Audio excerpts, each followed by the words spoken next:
Hello, GiveWell. Sorry that I'm talking to you today from my bedroom. I didn't realize it was a timed exercise when I started, so I'm working quickly. I have given you an analysis of the paper, the randomized controlled trial that you asked for as part of the application. I wanted to also make a brief video introduction because, as I said in the analysis, I think in addition to the research pedigree that you need, it's also notable to say a few further things about what might enable you to make good investment decisions. So I want to make a case for being a senior researcher with you. One of the factors that might set me apart is that I come from a practitioner background primarily, insofar as I've spent about 12 years, 12 of the last 20 years, living in development contexts that are highly marginalized and conflict affected. And I feel that this experience has given me a very good grounding of the ways that research can be effective in understanding what makes for good development interventions and where it often falls short. I think a lot of the challenges and failures of our research is that it gives a veneer of quality for a Western outside audience, but it misses a lot of the causality on the ground that is harder to see, that's political, that's cultural, it's otherwise hidden.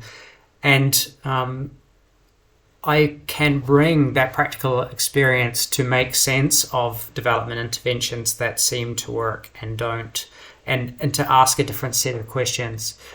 Another factor that I feel might set me apart is that I have designed and set up a range of development interventions at quite large scales. I founded an NGO about 10 years ago. I've had a range of philanthropic funding sources for that, as well as government funding sources. And that's given me a sense of when we're looking at development interventions, what might we, or grantees, what might we also need to understand in terms of the types of organizations and the types of people that are likely to be able to deliver results, not just based on their technical proficiency, because sometimes that's what is easier to see, but their local knowledge, the quality of their relationships in the context, their ability to work politics, their honesty and transparency with respect to what they do and don't know about how to achieve development impact. So I think those can be useful factors.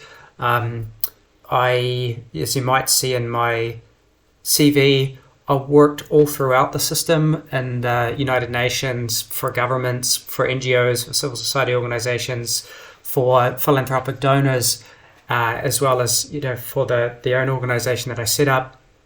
Also lived on almost every continent for significant amounts of time. So I do think I bring a broad perspective, as well as research pedigree, having stepped back from practice and NGO leadership to develop my academic pedigree in the last few years.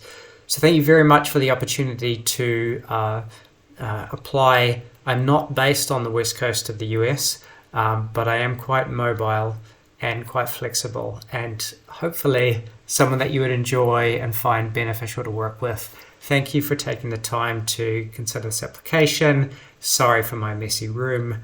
I usually do work from an office. Okay, thank you again, and we'll be in touch.